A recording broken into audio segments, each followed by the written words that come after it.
Hey everybody, this is Spencer Lazar, MMA Interviews, and I am joined by Ed Bilbasoo, a coach for TUF 22.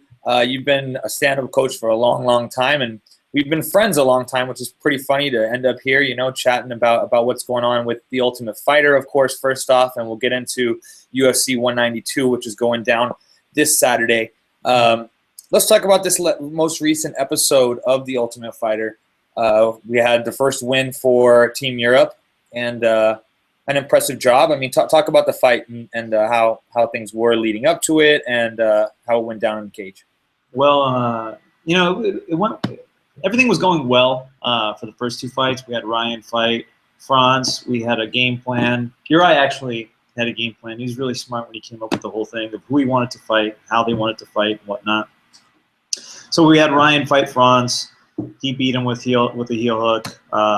It went exactly how we wanted it to go. And the next fight was Grits versus Sasha, and that went kind of along the lines of what we thought it would go like. Grits grinded him out. Grits is overall a really good fighter, and so is Ryan. And then it led up to Tom wanting to fight. He just didn't want to be inactive. He wanted to get in there and fight, so he wanted to fight Marcin. And Marcin is a tough fighter, He's a well-rounded fighter. And, watching a lot of his videos leading up to the fight, we saw that he had power in both hands. He's just a really good fighter, and he's got a lot of heart. He's Polish. Polish guys are tough. So he went out there and he put him into a good fight, a good position. The thing was, I thought that Tom won the first round, and so did Tom. So did a lot of the guys from Team USA, and Marcin clearly won the second round. So we were thinking that maybe it should have went to a third round. Tom's a bit of a slower paced guy, but he did what he had to do. He knows how to beat the guys that he gets in there with. He knows his weapons and he knows how to beat guys. Yeah, as you could see from the preliminary fight.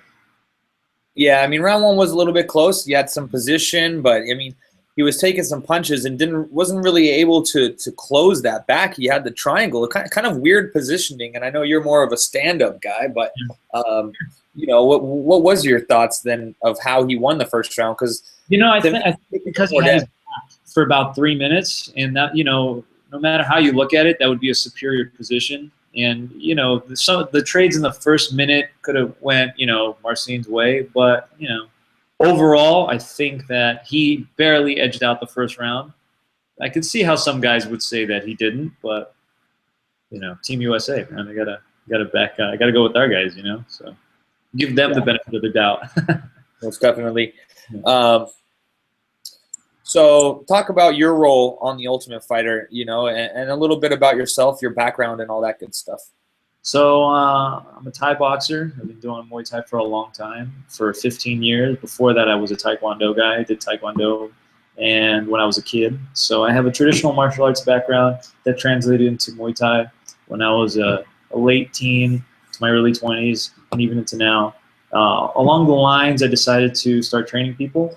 I wanted to give that a shot. I wanted to give the best that I could at my physical prime, because I wasn't really as great of a fighter as I could have been, and I really didn't put as much effort into fighting and training myself because I had other things going on, work and whatnot. But I really enjoy training people. It's one of my favorite things to do. So I feel like I get my competitive juices flowing when I train people, and I feel like I hit my peak when I'm training the best guys. So it all started, I guess the MMA aspect of it started when Yves Edwards came to the gym. I was at the Muay Thai Academy in North Hollywood. Yves came in, was taking one of the group classes, and I went up to him and I said, hey, why are you taking the group class for?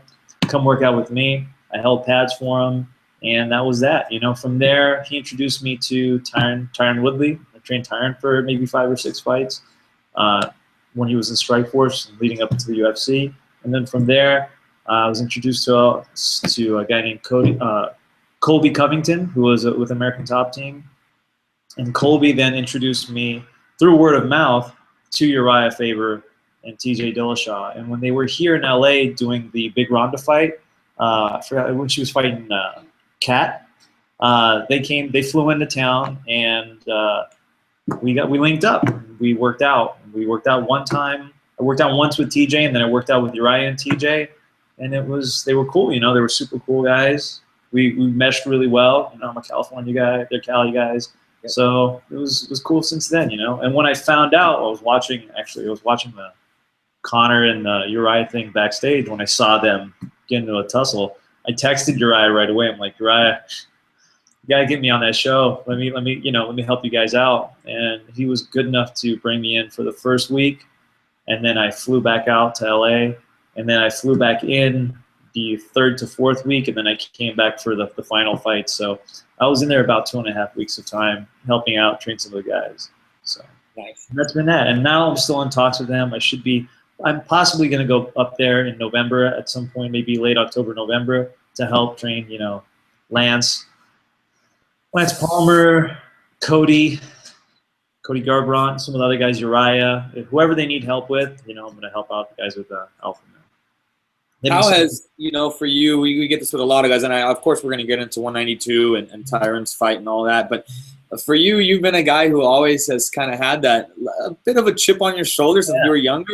How has I really kind of helped you channel that? I mean, I think it's been such a great thing watching you grow.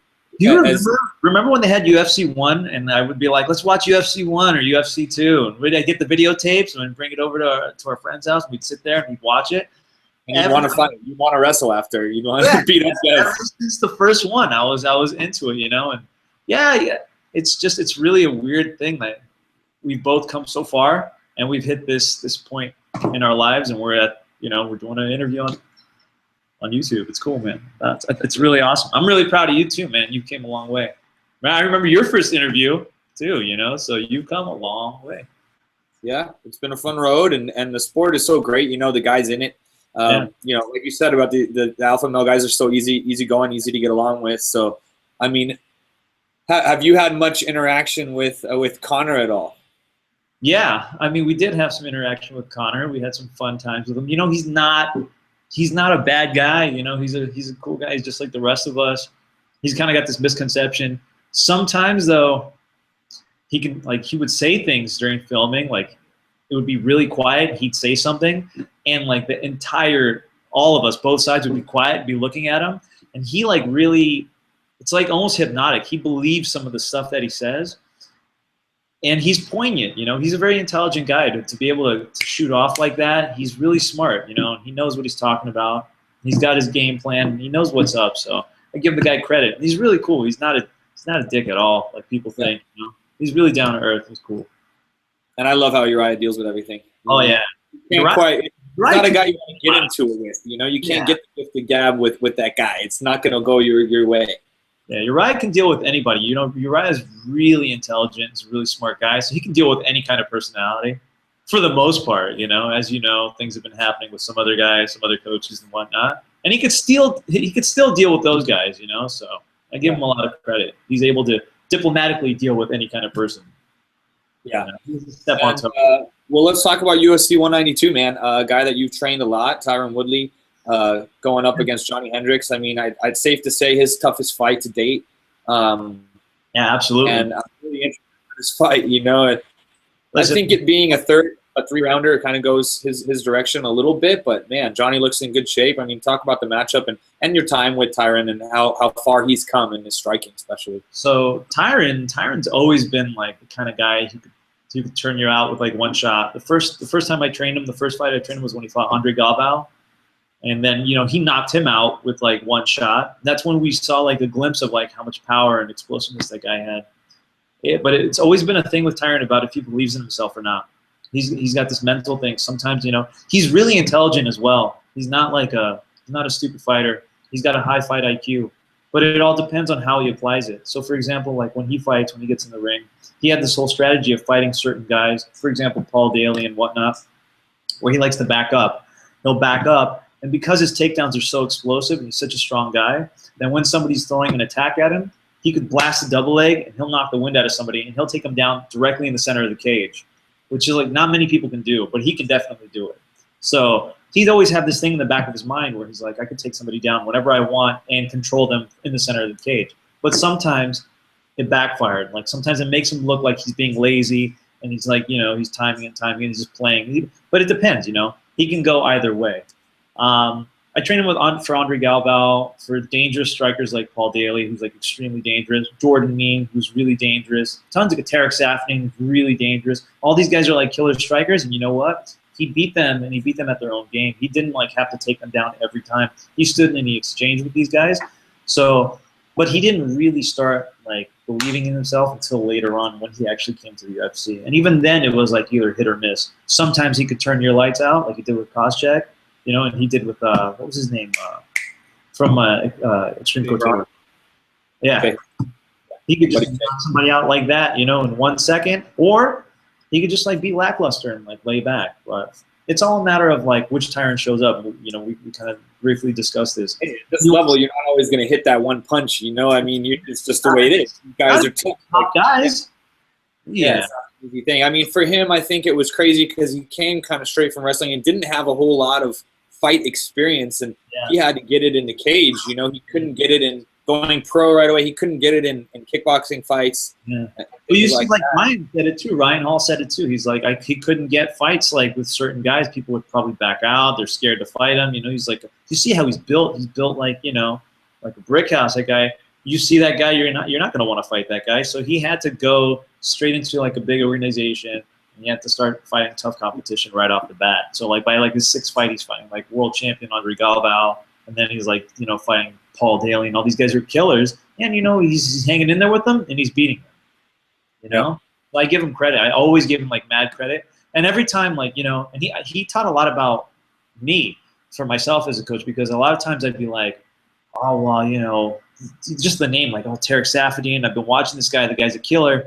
The guy can beat anybody, and I'd like start to doubt. It made me like think, you know, you should never doubt at all at any point in time the guys that you help in any way, shape, or form. No matter how good that other guy is, your guy will always out. Like, you have to believe in yourself that this guy's going to come in and annihilate him. And you know what? He really taught me a lot about that. Like, because of Tyron, like, I feel like, because I had some doubts early on with him, because I was an inexperienced trainer as well.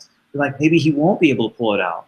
But you should never do that, you know? You always have to be like, he's going to come in and he's going to annihilate. Because every time I had any doubt, he wiped that doubt clean, you know? Yeah.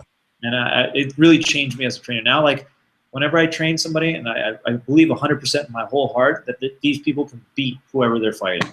And it was really because of him, due to him, you know? He taught me a lot about myself that way.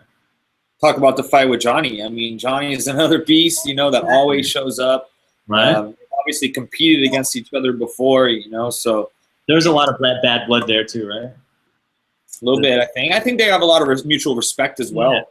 Yeah, absolutely. I saw an interview that Johnny did, not like, I think it was yesterday actually, and Johnny seems to be ready. He knows exactly what kind of tyrant is going to show up. Because he said that he trained for 2 different types of tyrant. Either it's going to be the tyrant that comes in super aggressive, ready to kill. It's going to be the tyrant that like lays back and is somewhat defensive. He really thinks that it's going to be the offensive tyrant that shows up, and I think he might be right. Now, that being said, an offensive tyrant is the worst type of tyrant you could fight, because that guy has so much skill and technique and explosiveness, and we've only been able to see him like use his hands, but like since I've trained him and I know, he's got knockout power in any single thing he can do, whether it's like a kick. If he decides to throw like a high kick, like at 100%, or like a knee or whatever, any one of those weapons that he has, like an elbow or whatnot, man, he will put somebody out. It doesn't matter what it is. So he's a motivated, aggressive tyrant is dangerous. And at the same time, Johnny is a tank too, you know. And that guy's been the champ, and that guy's fought some of the best guys in the world, right?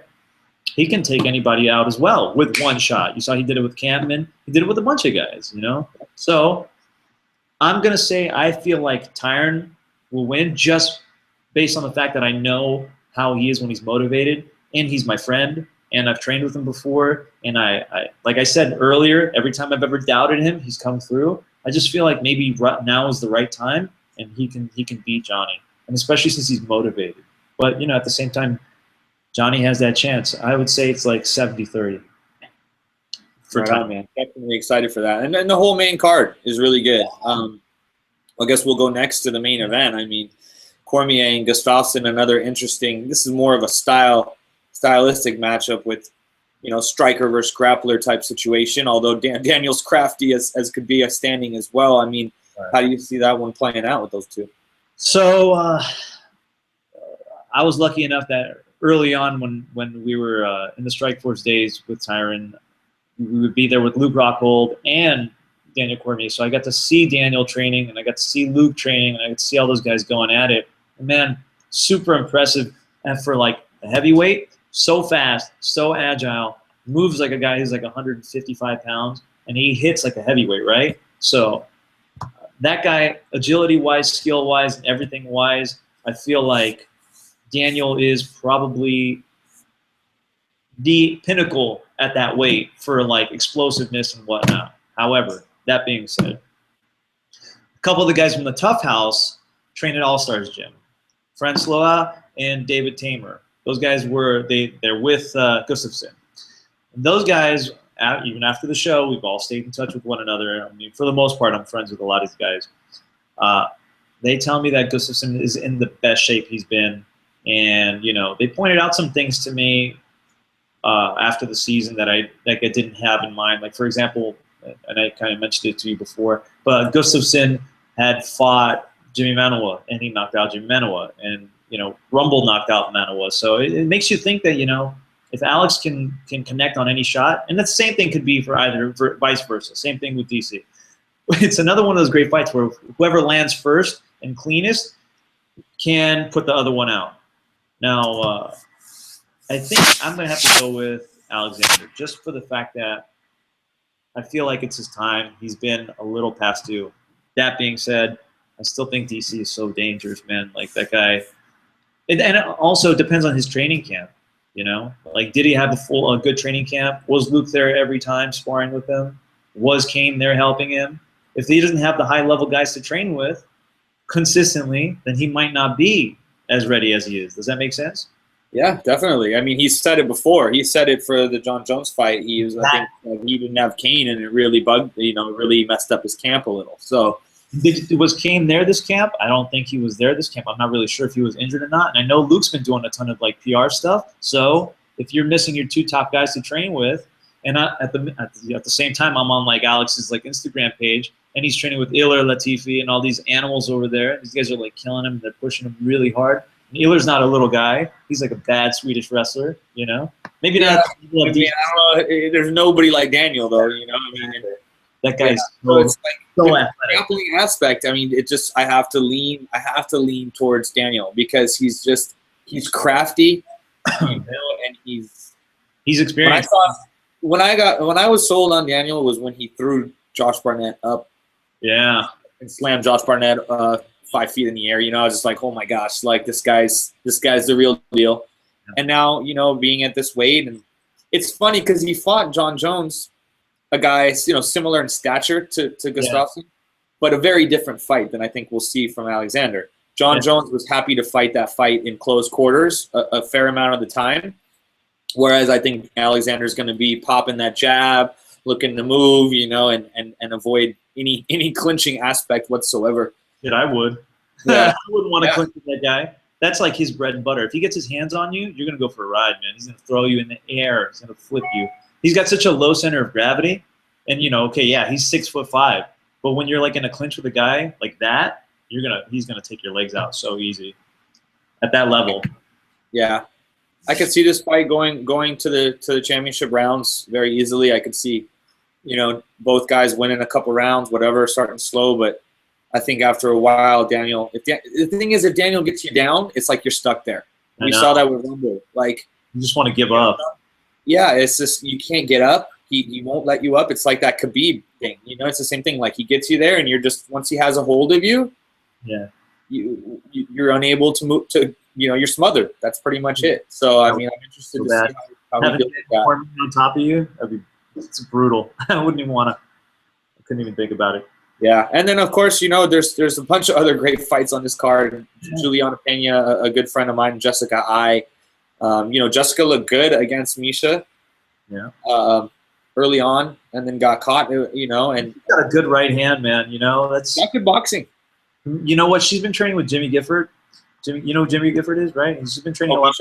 Yeah, she's been training with him And he told us, he's like, man, that right hand, she's got a right hand that's like a jackhammer, you know. If she hits you with that right hand, you're going down. And he's a very good trainer. He's a great boxing coach. He's been doing it for such a long time. And like, you know, he called it, and then, you know, sure enough, when she fought, she did it. You know, she's got a lot of power in her hand. She's getting better and better. With the jab, like the first punch that rocked her was a jab, made her back up. Can you imagine? She's built like a brick house. She's a great fighter, no doubt about it. And I think Juliana is in a lot of ways like her. She goes forward a lot. She's a pressure fighter type, and I think you know, if she can hang on early on, that's going to be her advantage. Man. She's super motivated. Juliana is such a motivated fighter right now. I mean, last time I was like hanging out around her, I could just like feel like, you know, she really, really wants it bad. She wants it bad. I don't know how far away she is from getting that shot, but she seems like she's pretty close. Definitely, I would say one more fight after this. You know, with the way things are and the way Ronda's beat pretty much everybody else but Nunes. Yeah, I feel like they shouldn't have given her. She shouldn't have fought Holly yet. I feel like Holly needed like 2 or 3 more fights before she fights. Of course, but yeah, everybody says that, right? What they want, you know, they want that money. And what do you think? I agree. Obviously, I don't think she should have fought Holly yet. I think Nunes would have been a better choice, but I think, dude, Amanda, man, UFC thinks she's a little more dangerous, and maybe they want Holly in there now. And she's marketable. She's a good fighter. I mean, she has a lot of experience outside the octagon, and she's looked better since her debut in the octagon. Who, Holly? Yeah, like her first fight, I was very unimpressed with against Raquel. Jitters, the nerves, you know. Yeah, I think it was a little bit of nerves and just you know, Raquel's a gritty fighter, so I mean, I don't know, but and she's done actually really well since that fight. Raquel has, so I think she's gotten better. You know, so I think people were underestimating her in that fight, but it wasn't right to me. I mean, I think it should have been Nunes most definitely, or if it wasn't going to be Misha, it should have been Nunes. Yeah. I feel bad for Misha too. Let's say Misha fights her again. You think Misha could beat her, Ronda? Probably not, right? She'd probably lose the same way. I mean, she's had the best chances besides Liz Carmouche, I guess. She's had top time. Right, you know, she's gotten on top. She's landed some punches, striking. But Ronda, the thing about Ronda is she's still getting better. And I know. That's a scary thought with everything we've seen. And now she's knocking girls out, like face planting girls. Yeah, it's crazy, right? She's got a lot of power. Edmund, other Edmund, which is also a guy that we know from Glendale. Of course. He's doing a great job with her, man. Look at her hands. Her hands look crazy. He's got great movement with her. She's just getting better and better every time. You know, when he focuses on one thing during a training camp, you know she's such a good athlete. She applies what she learns during the fight. So, for example, I forgot, who did she knock out with the knee? Sarah McMahon? Yeah. With the left knee to the liver. She knocked somebody out with the left knee to the liver, and they were practicing it. I remember watching the video. She was doing it over and over and over and over again. And when they fought, she did it. She knocked her out with the liver knee. I was like, damn. Not many people can do that, especially at that level. She takes what he shows her, and she applies it. That's crazy. She's a freak. I think people still haven't seen or know like how good Ronda is, and everybody knows her now. That's what makes it even more unbelievable. They still don't understand that mentality that she has. It's on another level. It's Michael Jordan type stuff, you know, in an individual sport. It's unreal. Yeah, it's crazy, man. She's awesome. The other fight I like a lot is Juban and Tumanov. Oh, yeah.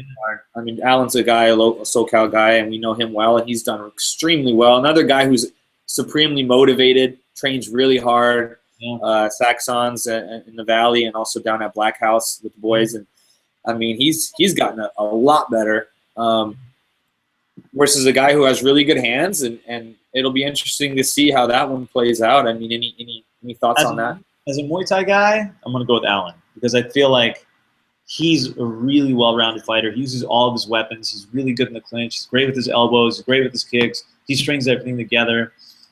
He can knock you out with anything from any way. He's a great fighter. He's a southpaw. You know, he's always in shape, and he trains with a lot of good guys, like the Saxon guys, and he goes to Black House and spars with those guys. So he's getting a lot of great looks from different people. And, you know, maybe I'm being biased, but I'm going to have to go with Alan on that one. Yeah, I think he'd be well served to mix it up a little with takedowns as well. I mean, he's got Kenny Johnston. His wrestling's always improving with him. And I think if he wrestles, it can definitely turn everything in his favor. So No, I hope he gets a bonus. He gets some kind of a bonus. He knocks him out and gets a bonus that he deserves. You know.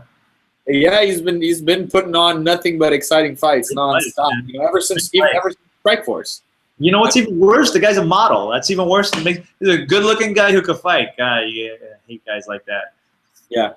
Damn I remember he fought another model. He fought my buddy Chris Spain. Oh yeah, two models going at it who could fight. Awesome. And it was a war. Like they went to war, and Allen won. I think in the 3rd round. I think he finished it. But it was like such a crazy fight. Like anybody, if you can find that video, go watch that fight. But yeah, what was the other fight on the main card? I know we have one. Bader and Rashad. Right, Rashad back from a long layoff. I mean, maybe a little too long, huh? I think it might be a little too long of a layoff. I'm gonna have to go with Bader. Hot. You know, Bader's been improving and hot. Yeah, man. Bader looked really good his last fight. I forgot who he fought, but I remember watching it and going, man, this guy's ready. And then he got passed over for the title shot with DC, and I remember he went to the press conference and they booted him out or whatnot. He was trying to make a lot of noise and whatnot. But I think Ryan's pinnacling right now. I think that he's on his upswing, and maybe Rashad's been on too much of a delay, hasn't been around for long enough. Like he's taken so much time off that he's kind of like on a little bit of a rusty downswing. Not to say that he couldn't like beat him, but I'm gonna have to go with Ryan on this because he's been more active and I think he's a little younger than him too, right? Yeah, I mean, you know, I think younger. Yeah. He beat Phil Davis. He beat Ovince St. Preux. He's won 4 in a row. Yeah. Cavalcante, St. Preux, and then most recently Phil Davis. And his loss against Glover Teixeira, he actually did really well early on. He hurt Glover. You know, he looked good early on in that one. So, damn, he beat OSP. OSP's a monster, man. OSP. Yeah, he was able to take him down and just control him. And I know that was a big learning experience for Ovince. You know who? Yeah. I like OSP, man. I thought OSP for sure against Glover, he was going to beat him for sure.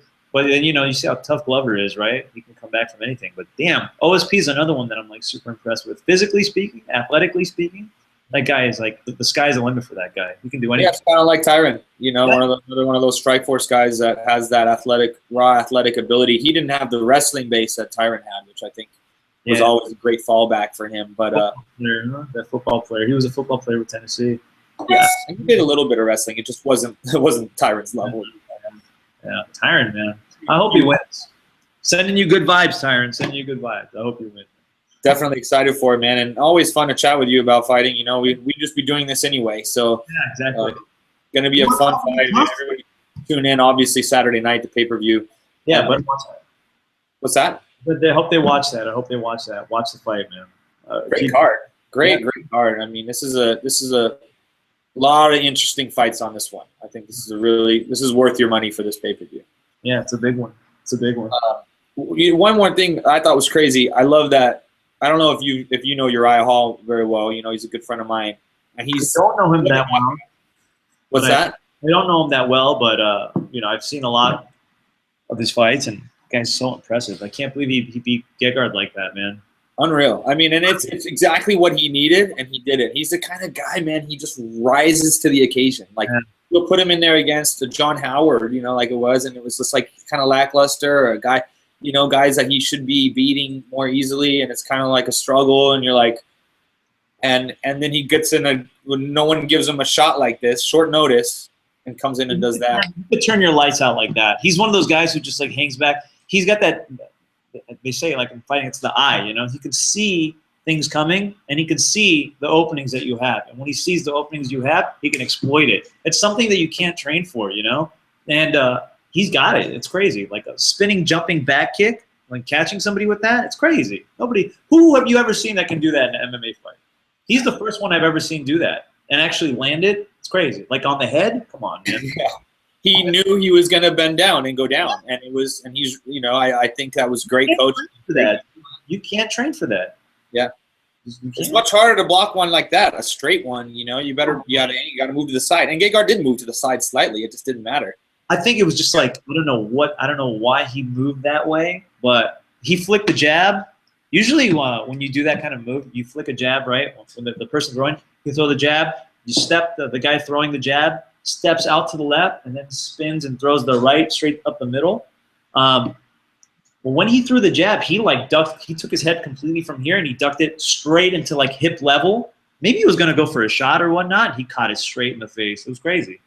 And then finish up with the knee. I mean, Gegard's a tough guy. He wasn't even out yet. The knees, his accuracy, you know, it was just like that was his night, you know. And Dude, he was pissed after that. He's actually goated.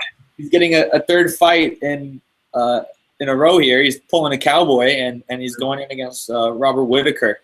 And that's how you get in good with the UFC, man. You take whatever they give you. Yeah. And what a huge jump, you know, to beat a guy, you know, so solidly in the top 10 like Gegard is just. We've never seen a guy knocked out like that since. I haven't seen anyone get spinning heel kick like that, back kick to the head like that ever. So, yeah, I give him mad props. I seen him slam that same kick and sparring against Roy Nelson. Like, who did? Sparring with that guy? Yeah, there's a video of it. Go look on MMA Interviews. Crap.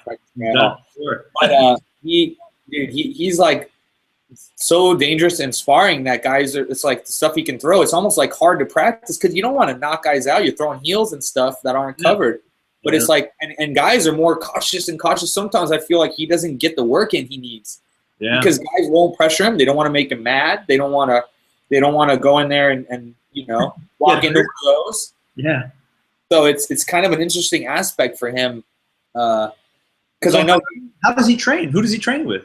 He was out here at Extreme Couture a lot, doing a lot of sparring out here with the guys. You know, Brad Tavares and good guys for him to work with here. He's got his coach Clayton, but he's in Orange County right now. I talked to him earlier today and trying to get him on soon. So hopefully we can get him on one of these. Is he training with Lorenz too? Lorenz? No, I don't. They're same management, but I don't think they've ever trained together.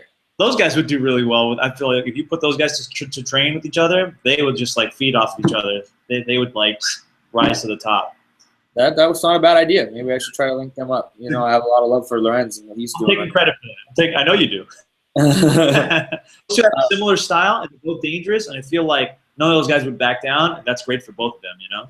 Yeah, I know the work with Bisping helped Lorenz learn a lot. I think as well, and Uriah's out there with Rampage, kind of.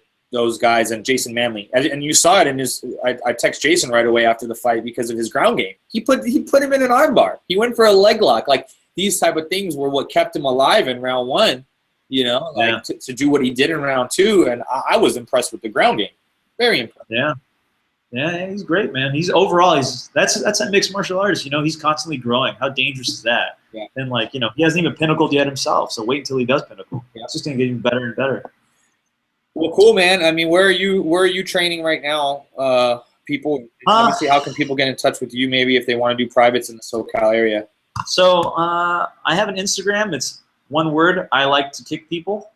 Or you can look me up under my name, Edmond Edmond Bilbasoo Bilbasoo. I'm teaching at a gym called Zenki Dojo. It's in Los Feliz on Hillhurst. I also do privates. You know, I go wherever. A lot of the guys from TUF are going to be coming in. Next week, I have Billy Q is going to be coming in, who's fighting. He just texted me today, and I think I'm going to have Tom Galicchio come out at the same time. We're all going to get together and work out. I had Ryan Hall here last week. He came out to do the Fox show, the Tough Talk, and then before that, I had Jason, who lives not too far away, Jason Gonzalez. So I think every week leading up to the finale, these guys are going to be flying out and doing the show. So yeah, I mean, it's going to be good. If you want to get in touch with any of these guys, get them onto one of your programs. You could throw them on there too, man. But yeah, sure. I'm in LA, man. I'm in LA proper. You can reach me at email too, edbilbasoo@gmail.com. Definitely check this man out. He's got amazing Muay Thai skills. He'll put you through the ringer. Trust me. So thanks for coming on, bro. It's always good to chat with you. And tune in to Fox Sports 1 for The Ultimate Fighter every Wednesday night. Yeah. Hopefully you'll see my bald head out there. There you have it. All right, buddy. Thank you. Thank you. Thanks for watching.